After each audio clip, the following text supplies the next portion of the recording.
Welcome to Spare Parts, a racing podcast. Here to talk all things motorsports are your hosts Stephen Clary and Sean Cavarella. We've been away for a while. Yeah. Luckily, nothing happened in the last 3 weeks. Nothing, no big news at all. No, that's good to hear. I like when It's we been so we can uneventful. take a little vacation. Nothing happened. Nothing. No big news. No major announcements. No Nope. major races or people winning for the first time. Or anything Surprising like that. results. F1 has been boring as usual. Yeah.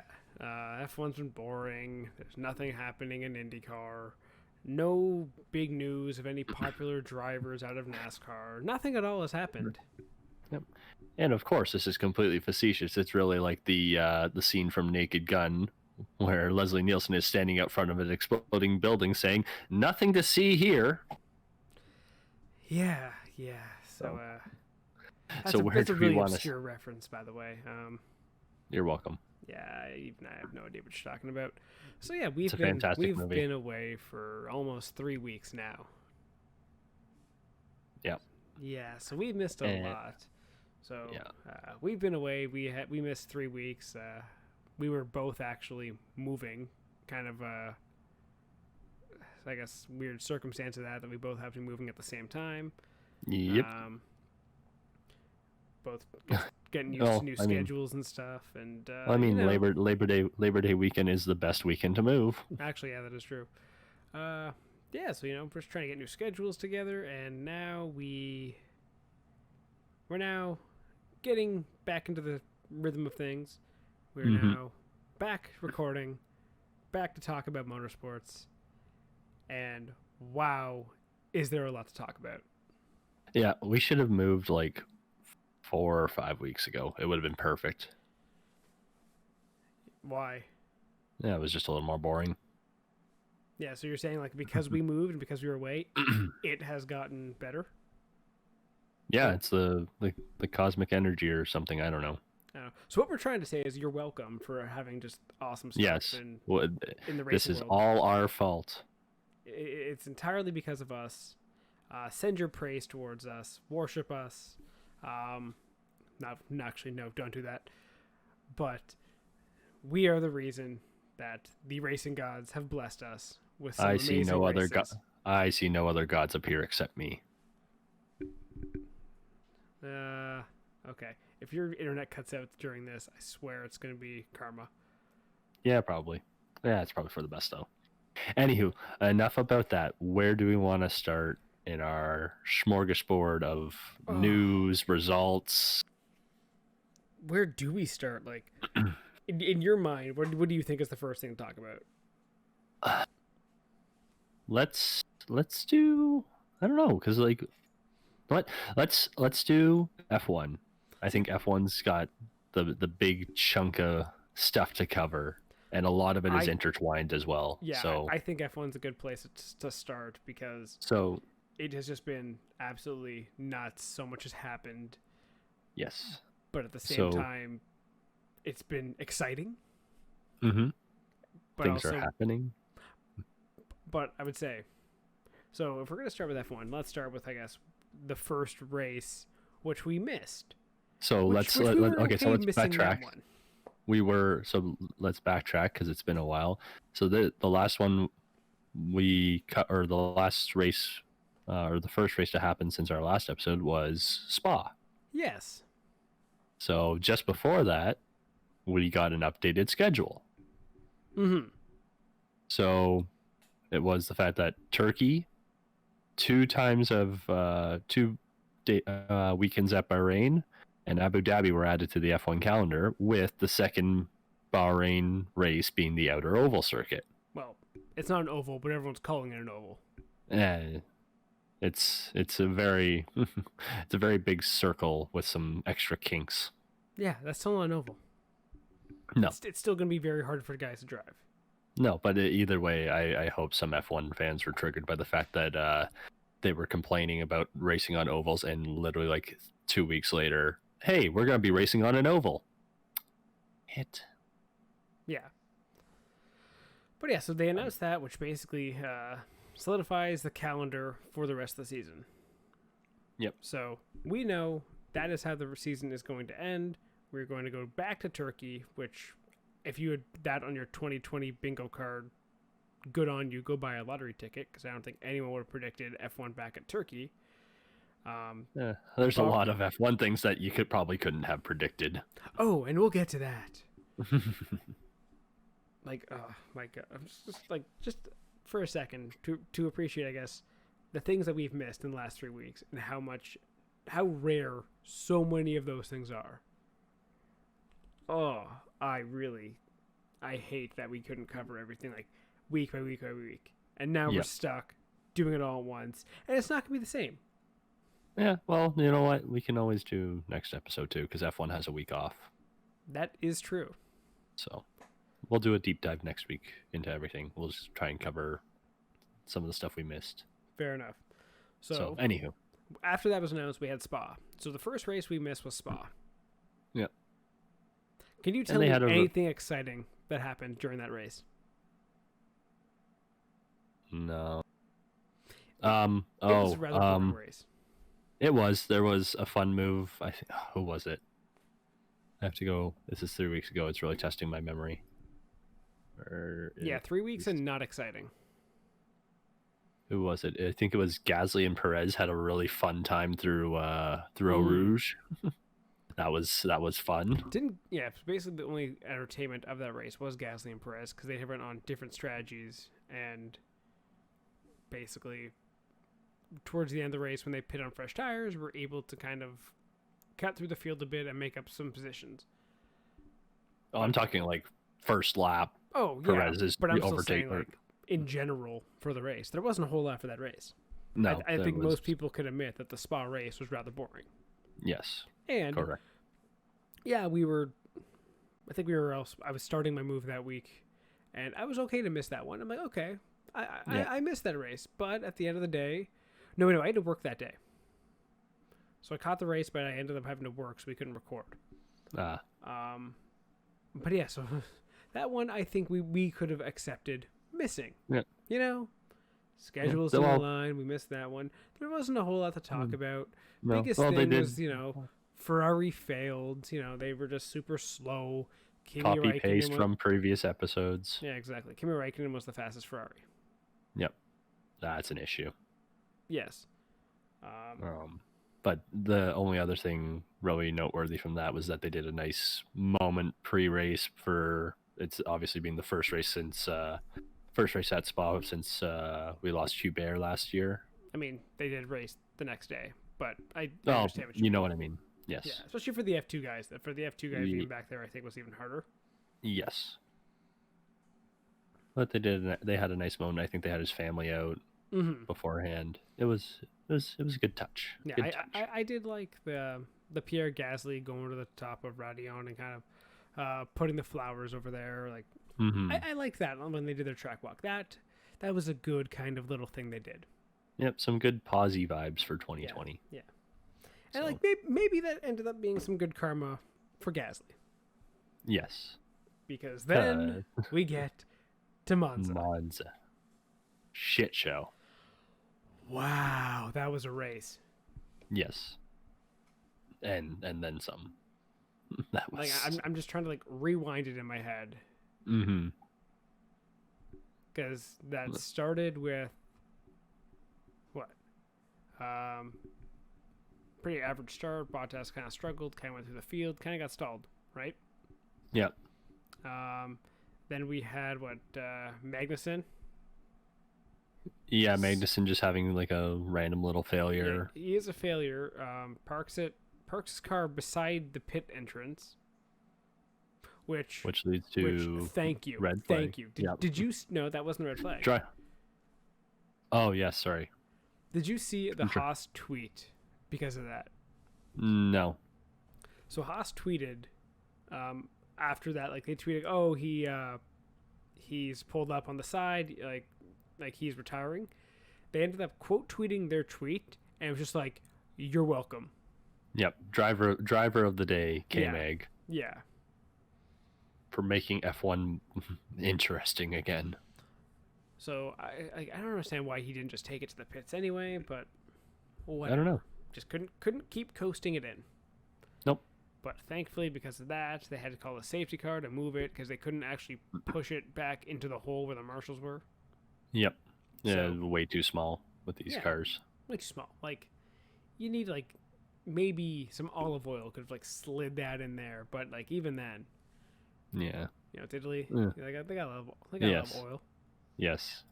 Not the oil like USPP oil, but Anyway, so then because he's parked next to the pits, we have to do, or the pit entry is closed because people are, working. But who there's decides to marshals- come in? There's marshals pushing a car at the entrance of the pits. Yep.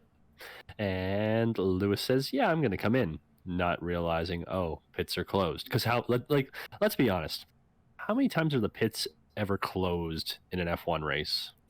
Usually when there's an incident at the entrance to the pits. And how often does that happen? Pretty rare that a car has to be stopped, and it does so like right at the pit entrance. Like it just doesn't happen. Like you may get one every like few years. Like the last time I can really think of it being closed or like an accident was like when Lewis crashed. I think it was in China. I think it was like years ago. Yeah, Was it, it's like, been it's 2010 been or a minute. 2012? It's been a minute. Yeah, is the point. it doesn't happen often. Yep. So him and Giovinazzi enter a closed pit, and what does that say or mean for them? It means a 10-second penalty. Yeah. Stop and go. So Now, people were trying to like make the argument like, well, it's kind of harsh, but at the end of the day, it has to be harsh yep, because it's a matter of safety that the pits are closed. It's not closed just because hey, we're gonna try to like stack the field up like other sports do, like NASCAR, IndyCar. They're closed because they have a car there and they have workers there, and if any failure happens, anything, you never know and you never want to know. That's on. we don't want to go back to something like a Jules Bianchi sort of thing. Well, that was not even a driver, but like even hitting a worker or hitting a marshal. That's sort of what I mean. They were like where he ran into was literally a machine that someone was working on. And yeah, there were marshals around there too. But yeah, so it's a matter of safety. So you can't be kind of arbitrary when it comes to that. It has to be a severe penalty, because if it's like a warning or like a black and white flag, teams do all the time. It's like, well, I'll just take a warning and enter the pits. What's the worry? Yeah. And then you have everyone diving for the pits when they're closed, and you have to make it a harsh penalty. And it was harsh. Like, what was it, 10 seconds stop go? Yep. So yeah, it's another 30 seconds through the pits roughly. Yeah, you lose about 30 seconds. Under green flag conditions, so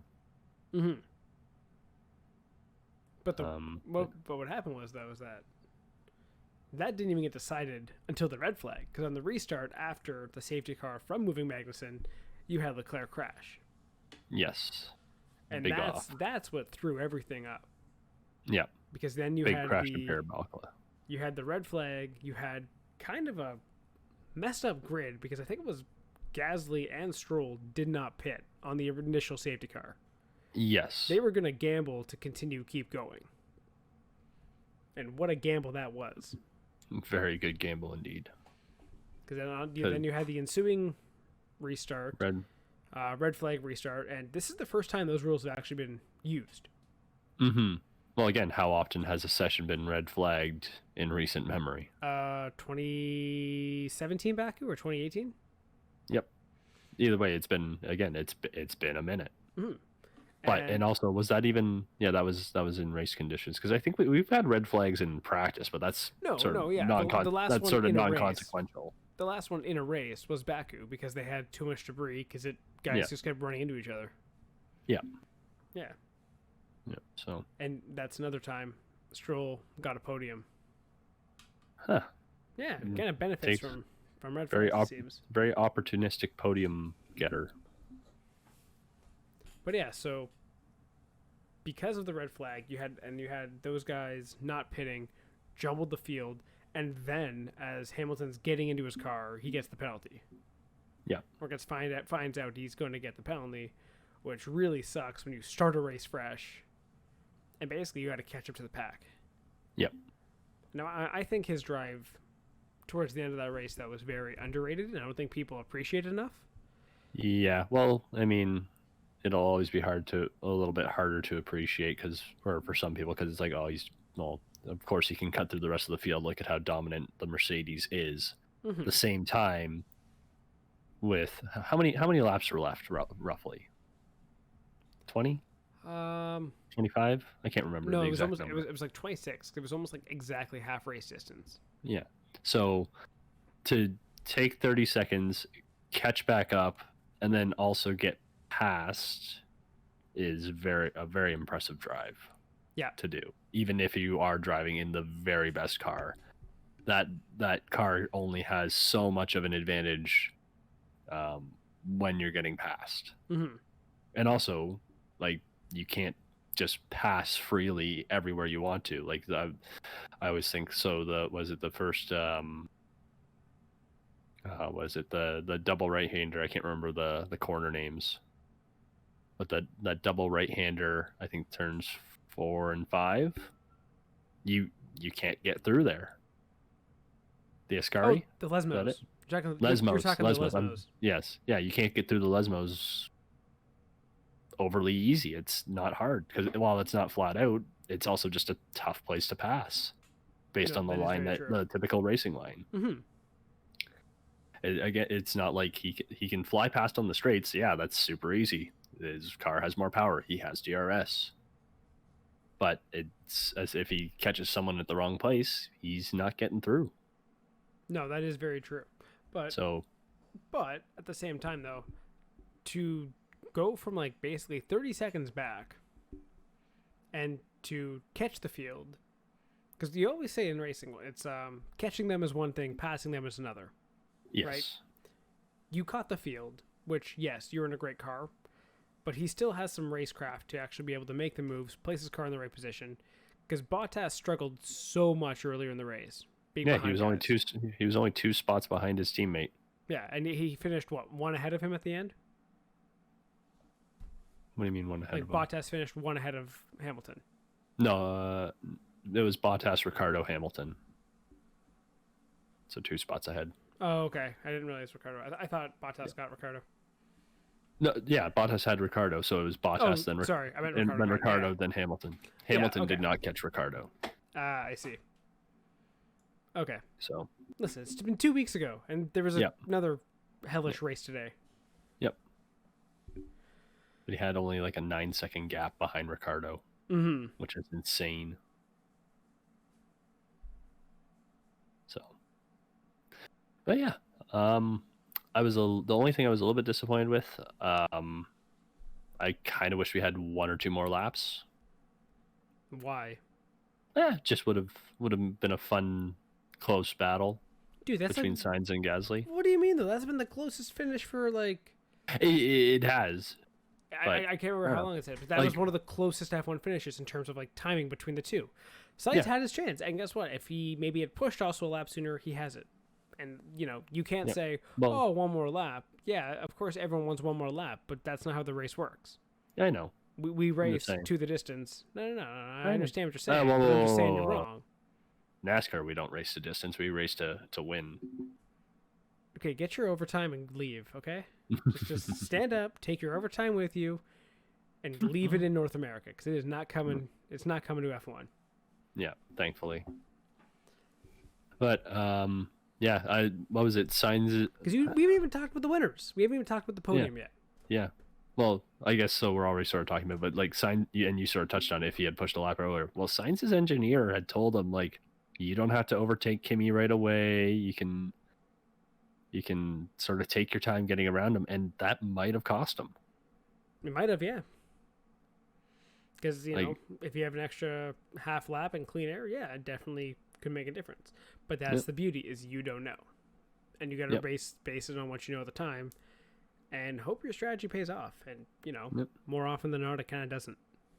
Yep, sort of like what was it, Max at Silverstone? Yeah, exactly. That's a perfect example. Yeah. You make your decision with what you know at the time. Yeah, and obviously, if he had known Lewis would blow blow a tire, yeah, he would have kept going and he would have caught him. But it made more sense to guarantee the extra point. But what we got, though, in the finish with Monza was probably a podium that no one would have guessed, except one person, apparently. But I'll get to that in a second. Allegedly. Allegedly. Yeah, you had Gasly winning, which was a fantastic story. I think anyone that thought that Gasly's career was done after last year, after being demoted almost essentially a year ago, Yep. gets demoted, loses your best mate.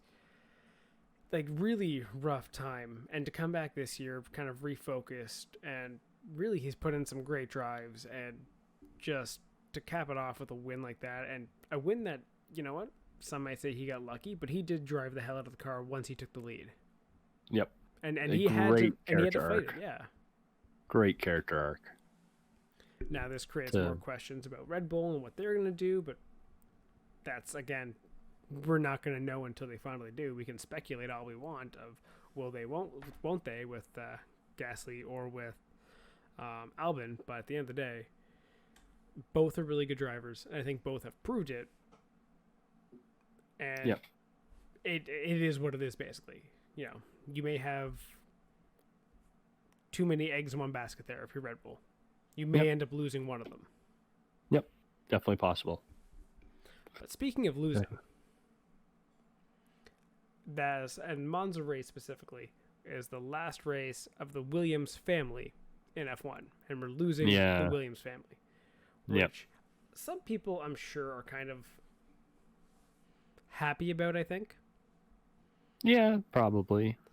I definitely, to me, I was upset with it because the Williams family is one that's been there forever. Not even just like as long as I've been watching, but like as long as my dad's been watching F1. The Williams family name is sort of intertwined with F1 history. It really is. And like, I guess at the time when like we were born, they were the best team in the sport. And they've had their ups and downs, and it's hard to think of the Williams family no longer being in the sport. And people give kind of Claire crap because she isn't Frank and she hasn't done the best with that team. But given where that team was kind of coming out of, I guess, like the 08, 09, when you kind of had the recession and so many big teams pulled out, Williams stayed in there. Yeah, they had to kind of bring some pay drivers in, and like, the sports kind of almost left them because it really became all about who could spend more. Yep. And it's really, and they did a great job, I think, holding on for as long as they could. They got the win in 2012 with Maldonado. They've had some podiums. 2014, they really nailed the original regulations, and they just kind of slowly gone back and back. And F1 without them, like, I think everyone wanted to see a Williams-led Williams get back on top. Yes. And maybe they could have, but I also think that this deal and Williams being bought out and the family leaving might be a good thing and kind of help the team get back to kind of being more of a winning tradition like they used to have. Yep. Well, not much to add on there. But yeah, it is very sad to see them go. And here's to hopefully a turnaround. Whether there'll still be Williams Racing going forward, I don't know. They said they're keeping the name. Yeah. But And you know what, they Red Bull said they were keeping Gasly last year, so you know what? Good point. I mean, he's technically a Red Bull driver, just not driving in the Red Bull. So technically they didn't lie. No, technically, sure. Hey, technicalities is how you get by. Yeah. But yeah, and I don't know. For people giving Claire shit, one, she was never going to be Frank. Frank is a sort of once in a lifetime mind when it comes to this. You know, did she necessarily do the best job?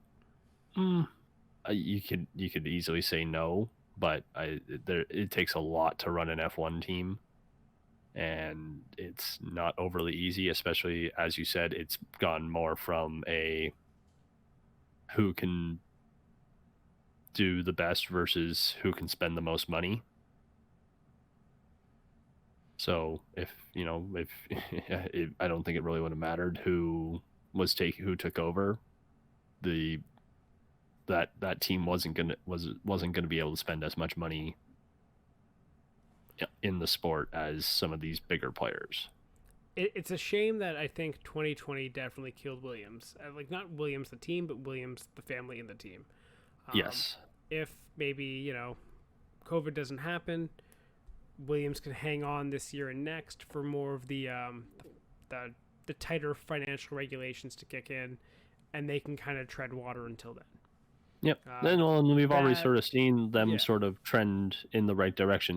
They sort of hit rock bottom last year, and this year with two young drivers in Russell and Latifi, they're sort of climbing back up a bit. They're not as far back as they were last year. Yeah, that's very true. Like, they definitely are going back up. Yeah. They've also got a good young stable of test drivers in Jack Aiken, Roy Nissany, Dan Ticktum, Jamie Chadwick. Like, there's the future is bright. They sort of had to get through this year and next year. Mm-hmm. And then you get all new regulations, and then it's another question mark of, did you do it right? Yep. Yeah. So we'll see. Mm-hmm. We'll see. But yeah, R.I.P. Williams. I mean, again, people give Claire crap, but I think I'd rather have her running my F1 team than Mattia Binotto. Yeah. Guy who doesn't think his free-falling team is in a crisis. I mean, if you're the pilot and you're heading for the ground, you're not going to say you're heading for the ground. You don't want to freak everyone out. No. But, yeah, Ferrari had an awful Monza. Yeah, about as bad as it could be. To follow up Spa, where both cars finished the race out of the points and being beaten by one of your customer teams, to double DNFing in Monza. Mm-hmm. Right, we even mentioned Seb's brake failure. Yeah, literally turned into DoorDash from Fall Guys. Yeah, and then eliminated. Yep. But yeah, they had an awful week. To be fair, awful 2 weeks. They kind of bounced back today. Again, they're getting handed stuff. Oh, 100%. But what was it? I don't know if you saw. I think it was Russell's team message after Monza. He basically told the team he was disappointed, and he thought, he's like, or was it Monza or Monza qualifying? He's like saying that we should be the one that benefits when teams screw up, not the making the screw ups. Yes. And today, Ferrari was the team that was benefiting from other guys' screw ups. Yeah, and I guess that's sort of what they are now. They're that mid-pack team that has to take advantage rather than pushing pace at the front, right? So yeah, I guess 100%. the goal is fully shifted. So yeah, I guess in that case they did a good job of not screwing up. Mm-hmm. So I guess half clap for Ferrari in their 1,000th race. Yeah, let's get to that 1,000th race. You want to start us? You want to start us off with this one? Yeah, and you know what? Know who was actually good off the start for once? Valtteri Bottas. Yeah. Who could have seen that coming? I mean, he went 1 for 3 today, basically off the starts. Yep. So I wouldn't say he was great off the starts all day, but to start the day he was. I'm just saying, like, the fact that he actually pushed the pace on Hamilton was amazing. And then the only problem is, like, 2 seconds later. Quarters. Yeah, 3. How many quarters of green flag racing did we have in the first 10 laps? 5. 3? No, 5. 5 total? Yeah. Jesus. Because well, who was it? It was Actually, no. It was So- no. It was literally 3. There's 3 Yeah. green flag corners. 1, 2, 3. Yeah. Because I had a tweet earlier,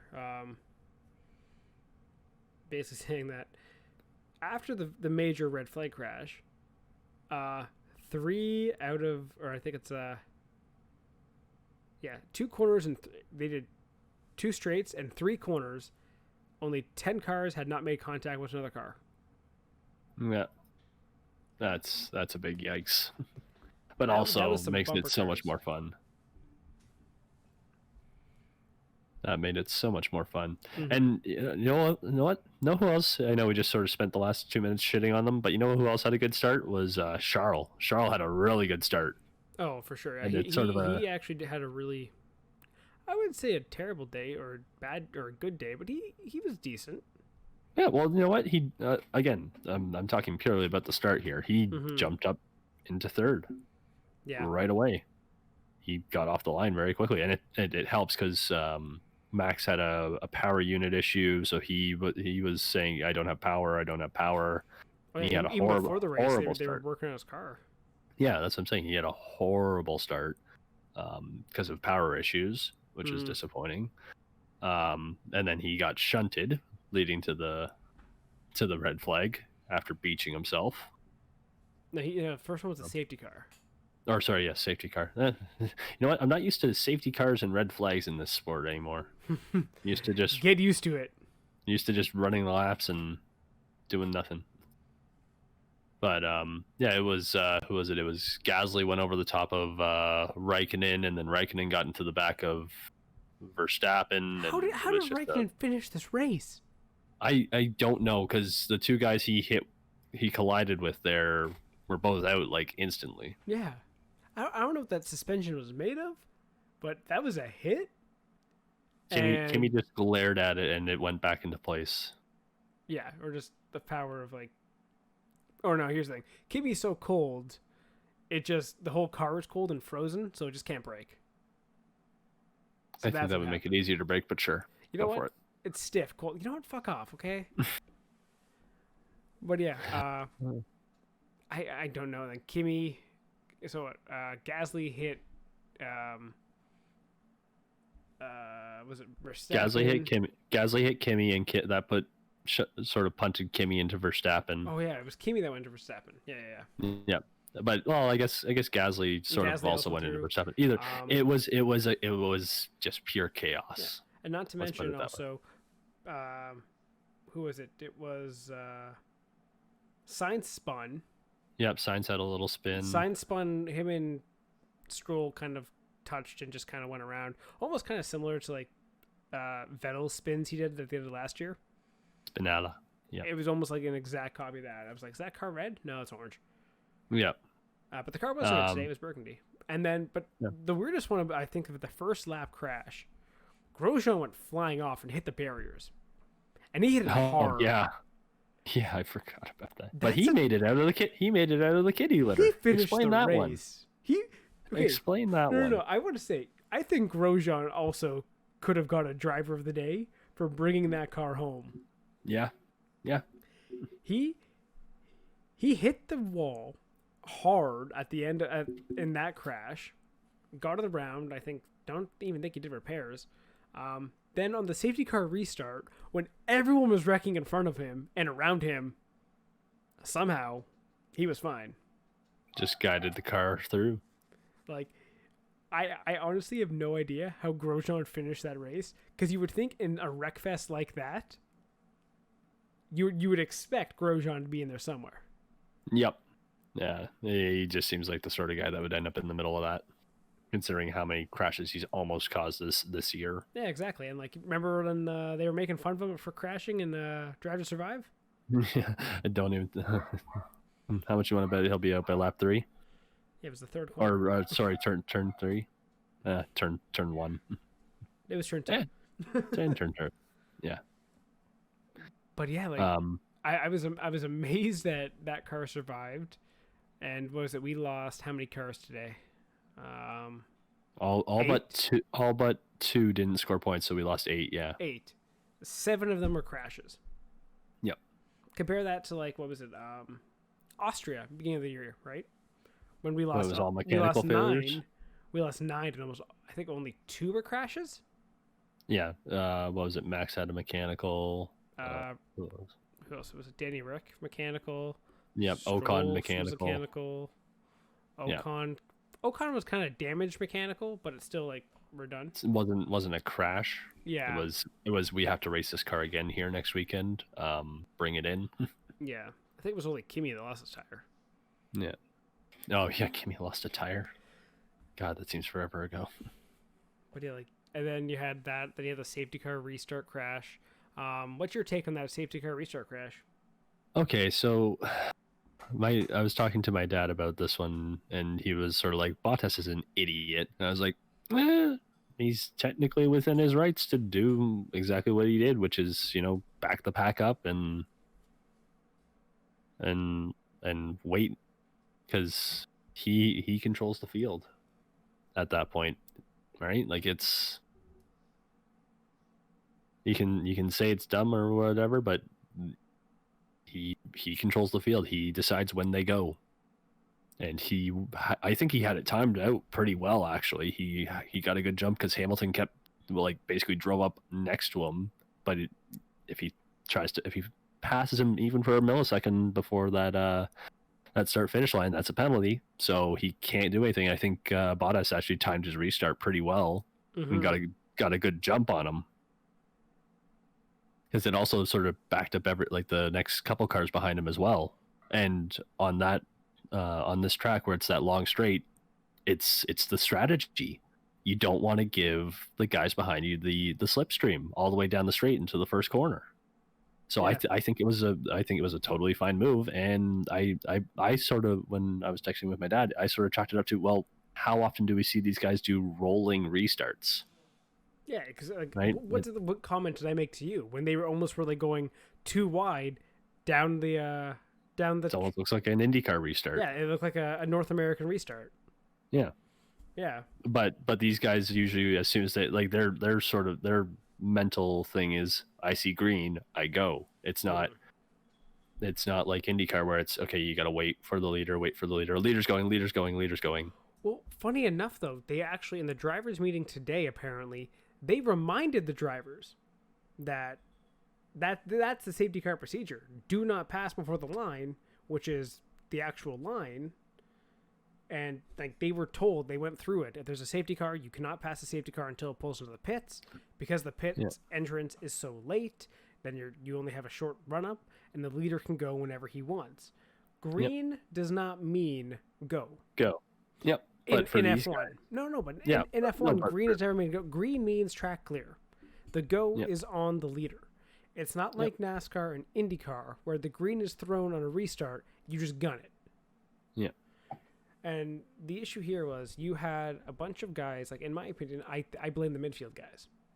Yeah, it's the leader, 100% the leader their was fault. controlling the speed, and not kind of giving and backing up, gas brake. No. He was steady, and was about to hit it, and he hit it. They were wrecking before he hit it. Yep. Like you can actually watch in the replay, if you're actually watching like the race replay, you see them wrecking way earlier. Yep. Well, there was a huge gap between who was it? It was I want to say it was Magnussen, and was sort of the first one that stepped out a little bit, trying to hit the jam on the brakes. I can't see who. I'm trying to back it up and see who's at the back there and leaves a giant space. It might have been Danny Kvyat left a giant space there. Maybe. 1, 2, 3, 4, 5, 6, 7, 8, 9, 10. So it's like a giant space between Ocon and Russell, it looks like. And then they go almost 3 wide, and then they start wrecking. Yeah. But yeah, they're all I trying chalk to get it a up. jump on guys. Yeah, I chalk it up to, not a lot of rolling restarts where the field gets backed up like that. Like most of the time, let's think back. So because we had where we had a lot of restarts, we had some in Austria where the advantage is you get going out of the second last corner. Yeah. Right, because you can gun it through the last corner onto the straight. so it makes sense to do it there. And it's a hard break. But if you can get a good if you can get a good jump out of the second last corner, you can break the slipstream a little bit. Here, again, like you said, with the pit entry being so late, it's a lot tougher. You can't just gun it out of you can't gun it out of the last corner. And Hamilton, I think, watching the sort of Bottas's rear view cam, Hamilton would have been all over him if Bottas had just gunned it, because he just took a nice wide line and then tucked it back in, so that way if Bottas decided to just gun it out of the last corner, he was going to be all over him. Yeah. So I think Bottas made the right strategic call here. I don't blame Bottas at all. I think it's just the guy's inexperience in that kind of a format of a restart. I can't remember who was it. Crofty said it was inexperience, or it might have been it was Paul di Resta. Paul di Resta said it, because he was talking about because he was talking about his time in supercars where you get used to this sort of restart, the rolling restart. So it was Paul di Resta brought that point up. I thought it was a very supercar sport. Oh, yeah, other racing. Right, I'm thinking supercars, like V8 supercars. Yeah, I'm just not used to hearing them now called V8, but they're no longer V8. Whatever. I know, that's me being stupid. Yeah, it was Paul di Resta brought that up. Yeah, and I thought it was a very, very well brought up point. Did you see that 12 drivers were given warnings over that crash? No, that's funny. They all went to the stewards, and basically the stewards were like, guys, the hell. In order of guys who got official warnings from the stewards over, I guess, dangerous driving, was Kevin Magnussen, Daniel Kvyat, Nicholas Latifi, Alexander Albon, Lance Stroll, Daniel Ricciardo, Sergio Perez, Lando Norris, Esteban Ocon, George Russell, Antonio Giovinazzi, Carlos Sainz. So basically, it was the midfield entirely that caused that. Watching it, I wouldn't put it so much on Latifi. Latifi looks like he was very much a sort of you know what? He gassed it into the back of he gassed it into the back and then pulled out. And then he got tagged from a car flying over the top. And then it was Giovinazzi came in behind him and hit both the Haas, and it almost got to the point of we can rename him Cole Trickle. Yeah, exactly. Hit the pace car. What was your comment? You said to me earlier regarding, I guess, like the restart, and the teams should have been more on the radio with each other, and basically kind of comparing it to, I guess, like a NASCAR or IndyCar style restart. My whole thinking with that is as well, because like the engineers can, like, not everybody can see the lead car, right? And if we know the lead car is controlling the pace, and like you said, if it's brought up in the driver's meeting, the lead car will control the pace. Just be on the mic and say, leader hasn't gone yet. I know we see a green flag, but leader hasn't gone yet. I think that would help avoid this whole incident if there was some more. And we don't have the radio, sadly. I'd like to hear what was being said, but I think I don't know if there's technically a rule against that, if it's like coaching or whatever, like whatever Norris got in trouble for earlier this year. Like a driver assist, like. But that's only to the grid. Yeah. But the engineers or someone should have been on saying like, "Hey, leader isn't going. Okay, leader's going now." Mm-hmm. I don't think that would. I think you could, if say it is technically like a driver assist, for whatever reason in the rule book, I think you could sort of bend that rule on a restart as a safety measure. Mm-hmm. Watching what happened today. So I don't know. Yeah, that's fair. It's something like, having done like iRacing and stuff. I know it's not the exact same thing. It's nowhere close, but it is good to have sort of that someone in your ear saying, be ready, don't go yet. And then when the leader actually goes, getting the go, it's helpful. Yeah, that's fair. Because there's incidents like that in simulation racing. So Like, today's race was weird too, where so much crap happened, but then the race kind of itself wasn't a whole lot of happening. no, Um, it was and crazy. I It was don't, crazy, but the actual racing wasn't crazy. yeah, I don't know if that's because you lost half the field or a third of the field in the first 5 laps. Mm-hmm. That kind of doesn't really help make for kind of good racing if you only have 12 guys out there spread out over a track. Yeah, and 2 of them are the most dominant cars that will take off on you. Yeah, exactly, and you kind of can't really do much about that. Yeah. So there is that, but at the same time, like, is it a bad track for racing? Is it a good track? I don't know. I'd like to see them return.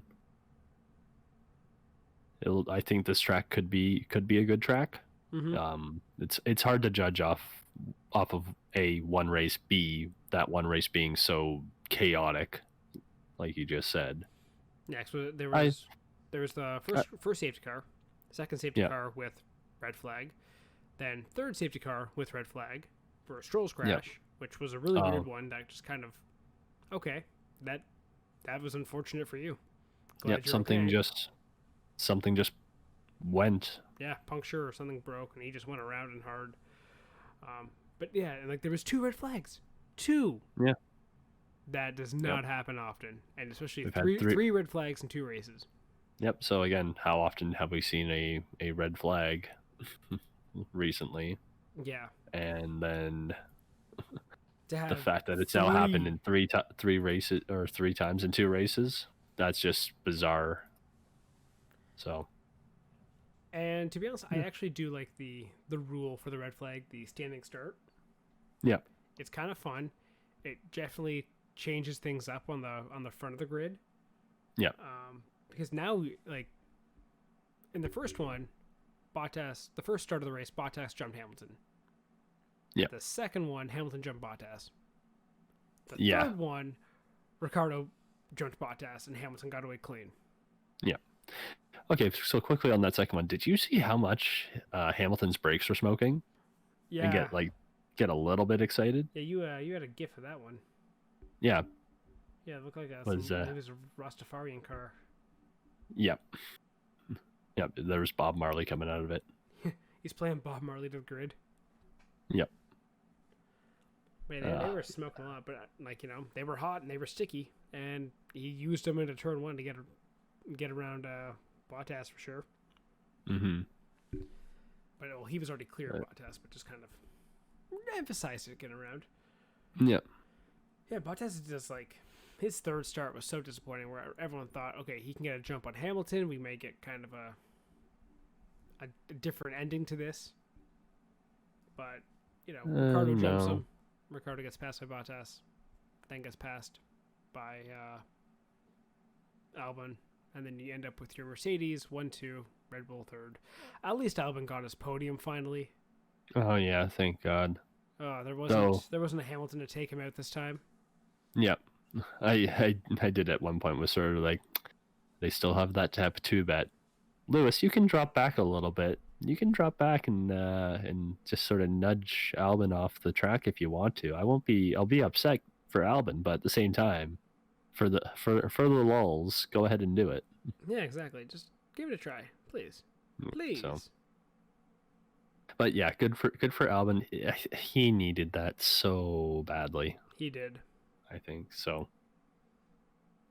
It was good. It was good to see him get up there. It's also just good to see new faces, because that'll be now 4 guys under the age of 25 who have been 4 out of 6 guys under the age of 25 who have been on the podium the last 2 races, which is fantastic. Love to see it. Yep. So. Ferrari had a good comeback this race, in terms of grand scheme of things. Not really, but when only two teams had double point scoring finishes. Yeah, and Mercedes was the other one, which is not really a shocker. I was actually surprised Ferrari got both cars home. Yeah. Well, every time there's a throwback kind of thing going on, something crazy happens. Yep. You know, people were joking about the Ferrari like doing that, but you know what? Yeah, it kind of worked. It's simple. Make sure other teams do throwbacks and you don't do it yourself. I mean, it worked for Ferrari, so Yeah, sure. It kind of worked for Ferrari. I don't know about that. They got gifted some points finish and gifted a 5th place Dude, do you out of quali. Do you think they would have even finished in the points if this race had gone the whole time? No. No. Nope. No. I don't think so. Charles, maybe. Charles, maybe yeah, Charles, maybe. Seb, definitely not. And again, Charles, like, he finished what, 8th? Yeah. After starting 5th, and that 5th was sort of gifted because of the they had a caution late in Q3, so Yeah, there was who spun? I can't remember. Yeah, I don't remember, but like here's how I judge Ferrari now. You got to judge them as a mid-pack team. They took advantage of the fact that other teams were out to get some points, but at the same time, you got to sort of be like, well, coming into the season, they shouldn't have been here. Mm-hmm. Like they shouldn't be this. We shouldn't have to judge them as a mid-pack team. Yeah. So it's sort of a weird expectations that you have to judge Ferrari off of, but at the same time, that's how we have to judge them. Coming into the season, we expected more.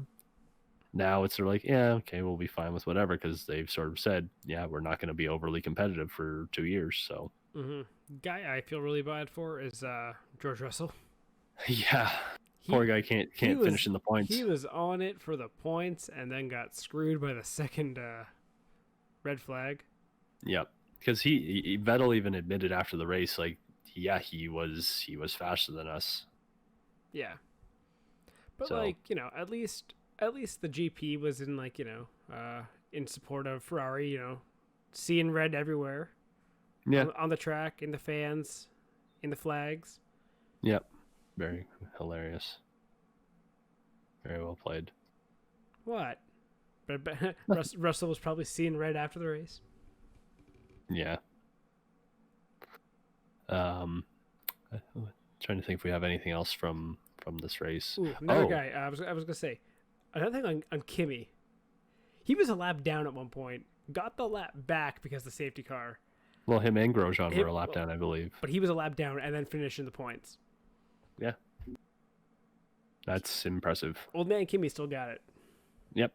Even though he was he could have been higher too. Mm-hmm. Yeah, definitely. Right? Because he had a 5-second penalty for, what was it? Crossing the line.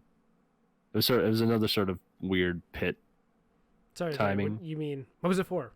What was it for? Yeah. There you go. Oh, that was his radio there. Oh, that was great. Yeah. Yeah. He knows what he did. I know, right? Like, you can't just do that. Remember Hamilton did that? Well, Hamilton did that in Germany, I thought, and didn't get penalized. Yeah. So there is that. But the racing gods punished him enough. That is fair. Later on in the race, so that's fine. Okay, yeah. So those are the 3 races that we had to finally catch up on. Mm-hmm. So we had Spa, Monza, and Mugello. Yep. So to wrap the F1. No. Or do you want to? No. I got a quick thing for you. Okay. We're going to rate each one of these out of 10. Starting with Spa. How would you give the Spa race? 5. I was going to go 5 as well. You know, that's fair. Wasn't a whole lot. It was about what we come to expect. Yeah. There was some fun. There was some fun early on in the mid-pack. Some rain would have made it very spicy. Yes, but some we don't good get moves, rain. But for the most part, not a whole lot of differing pass strategies, and kind of played out relative to what we thought. Mm-hmm. Monza.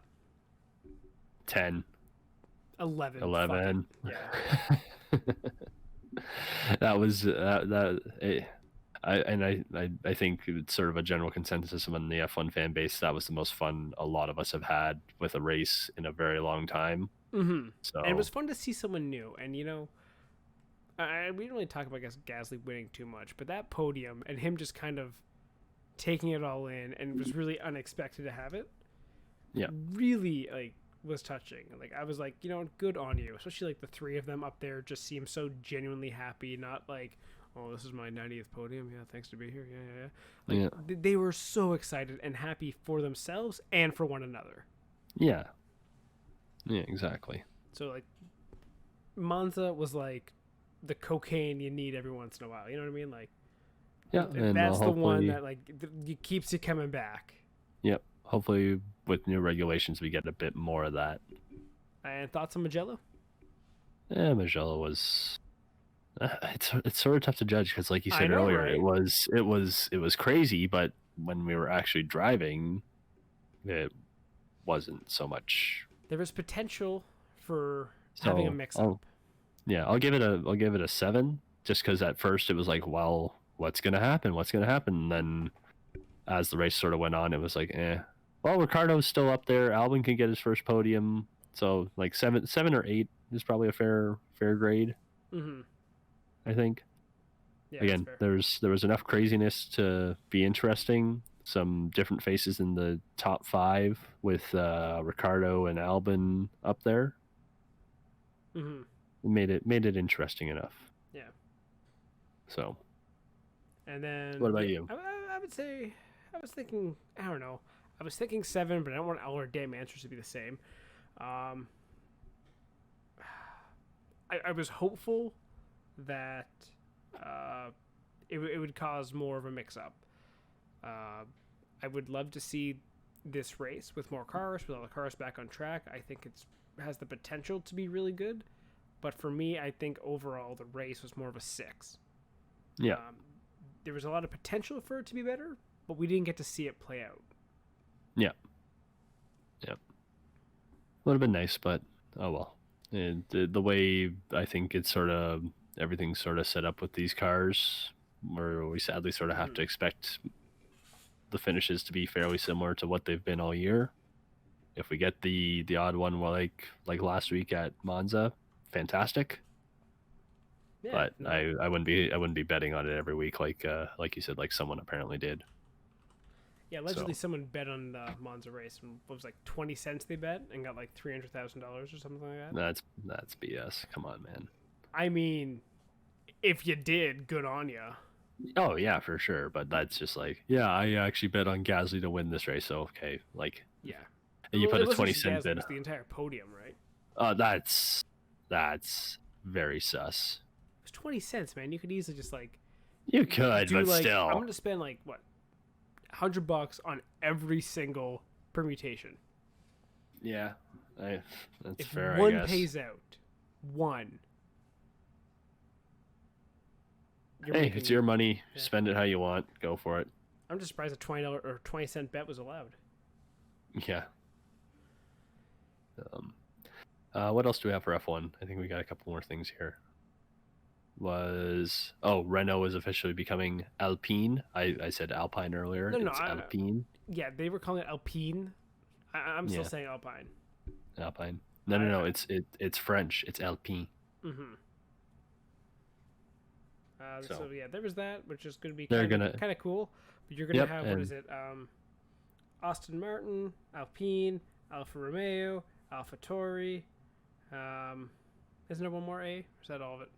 Well, someone on Twitter did a let's have every team start with A. So you had Mercedes change to always winning, Ferrari always disappointing, Red Bull all about Max. I can't remember. Williams was something like always at the back. It was well done. I can't remember them all, but that's pretty good. Yeah, the fact that 40% of the grid is going to have a team name of A. Mm-hmm. It's gonna get fun. Crofty's gonna get confused.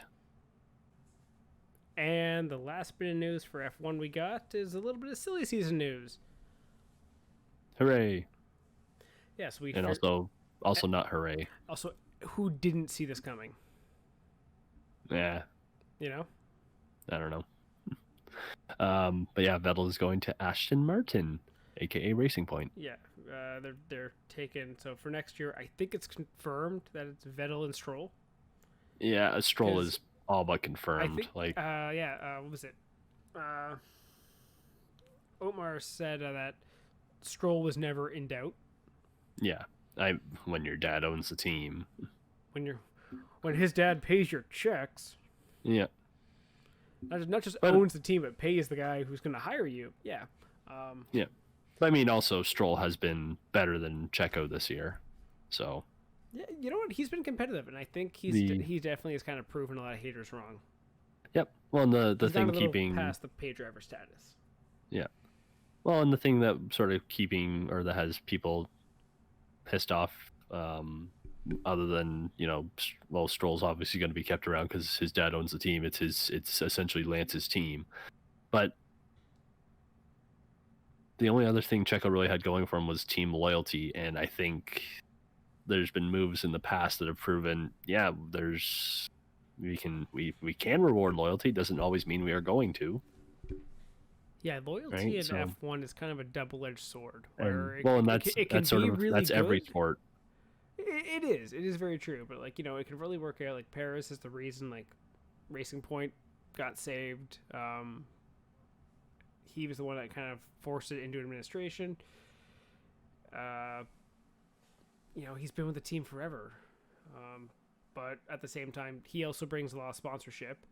Mm-hmm. And maybe if that's no longer really needed and you can bring in a 4-time world champion, maybe it's time to kind of take that option also. Yep. Well, and Seb will bring his own money. It's not like he's just some nobody coming in with just talent.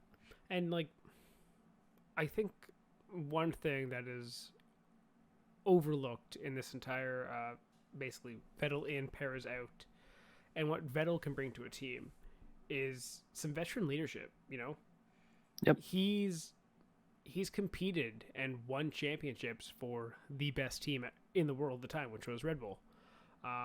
He then went into one of the most prestigious racing organizations, which is Ferrari, and almost had success there and came so close multiple times.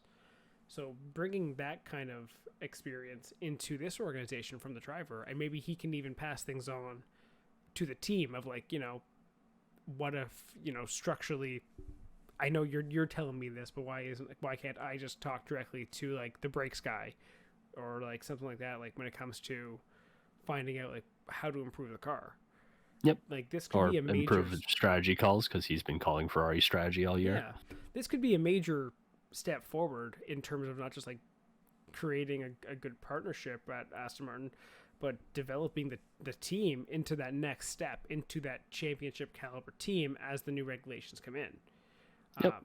And I think that's a really good thing for Vettel to be a part of. I think Aston Martin definitely wins out. I feel bad for Perez. Like we said, for sure. He was loyal. And what did he get for his loyalty? A good thank you and bye. Yep. And you know what? You want to see, especially a driver who's had loyalty after everything Racing Point has gone through over the last couple of years. Perez has been pretty good about it. He hasn't caused trouble in terms of like, I don't want to be here anymore. It's too much turmoil. I want out of my contract. He's been good, but you know what? Loyalty doesn't always get you rewarded with getting to stay on the team that you want to stay at. It sometimes, like you said, you need to switch it up to take a step forward. So I guess a quick comparison: the Toronto Raptors in the NBA, they traded a fan favorite and they're arguably their best player after years and years of that loyalty. And you know what they got out of it? They got a world championship the next season. Not saying that, Racing Point will all of a sudden overtake Mercedes, but are you saying Vettel 2020? Sure, go for it. Go for it. It would actually be hilarious. I'd be here for that. But that it sort of illustrates the point of, sometimes you need to make a change that not everyone will be a fan of. And like we said, a lot of people are not fans with the fact that they think Stroll is more of is sticking around because he's because of the money. And even with the fact that he's been, I'd say arguably better than Checo this year, they still don't believe, he's not a great driver. Mm-hmm. And it would have been, from a on-track talent standpoint, it's better to keep Checo. But you know what?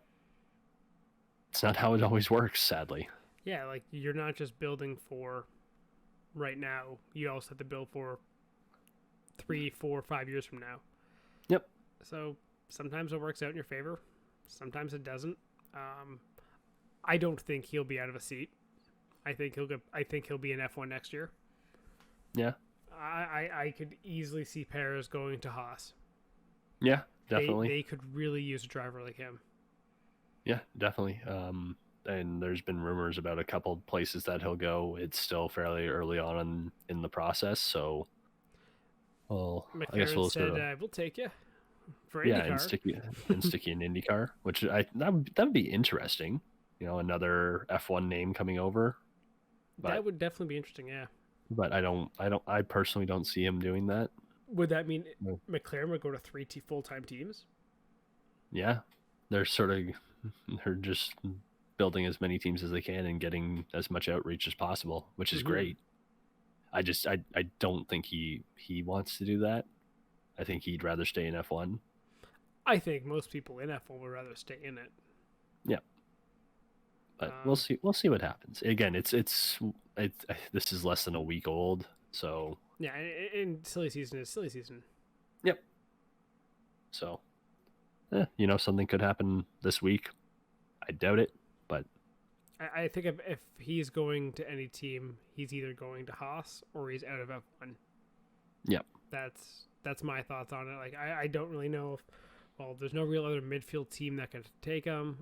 I know. Was it the other, like any other team that can use like funding, like Haas definitely probably could use some extra funding with Perez sponsors. Mm-hmm. Like Williams is settled. He's not going in I think in an either alpha. Yep. Kick Albon, put in Checo. Even then, I don't know. I think his only ride is Haas. Yeah, that's probably the case. But again, it's early in the process. We'll see what happens.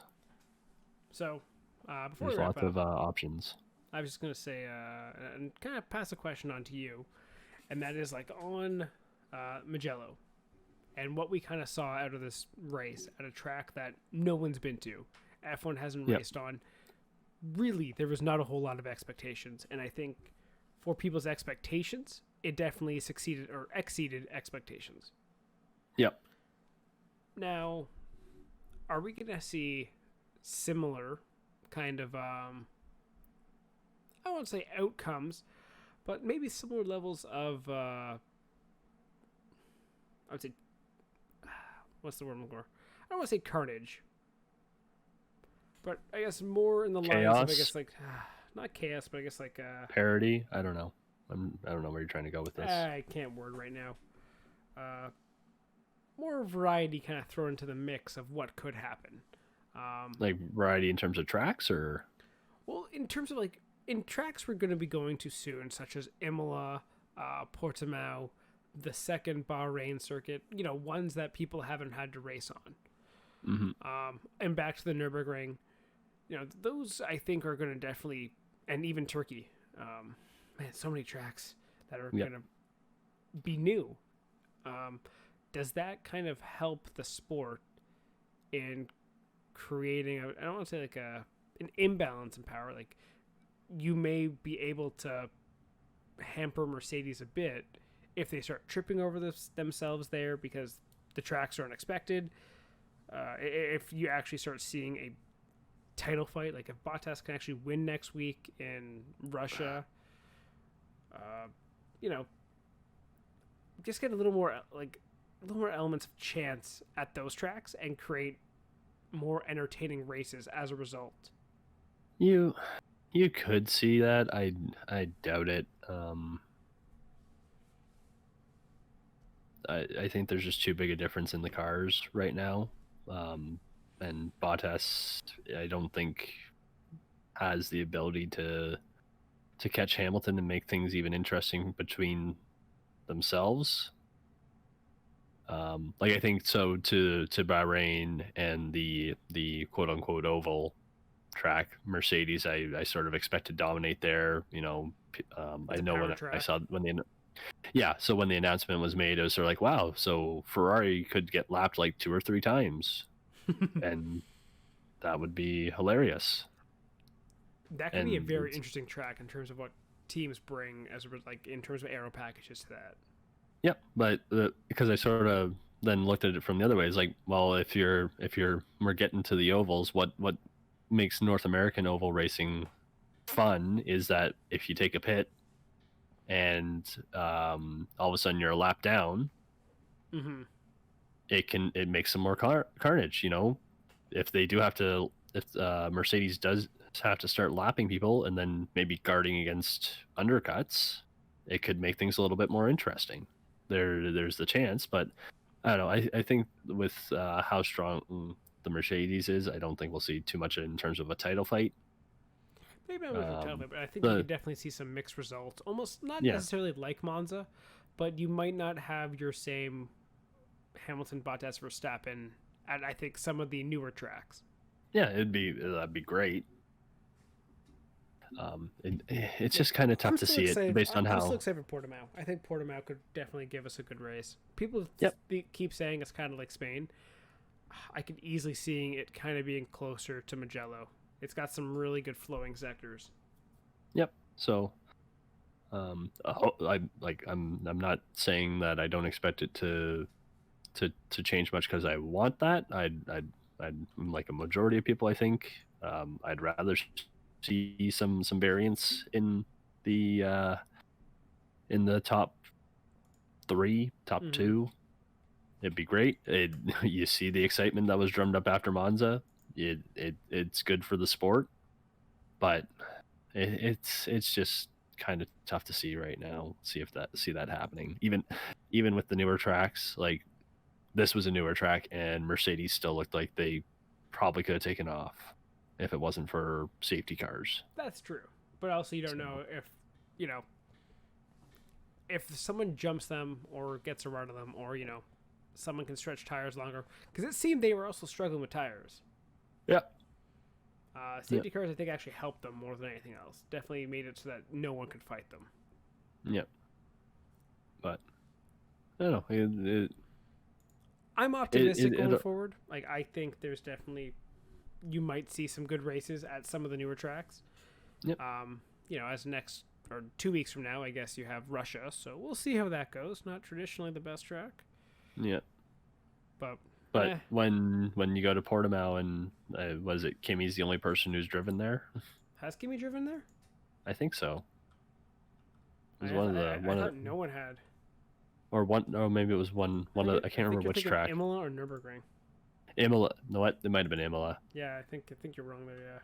Yeah, but when it will hopefully throw a wrinkle at things. I don't know. I'm not overly optimistic. They have lots of ways to prep the drivers for what to expect Hey, at each track. simulators are one thing, but once you actually start going, it gets different real fast, right?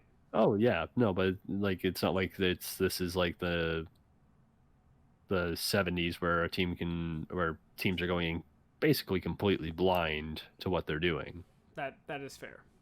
There is a certain amount of prep work, especially, and I think it's part of just the practice now of teams do so much prep work beforehand with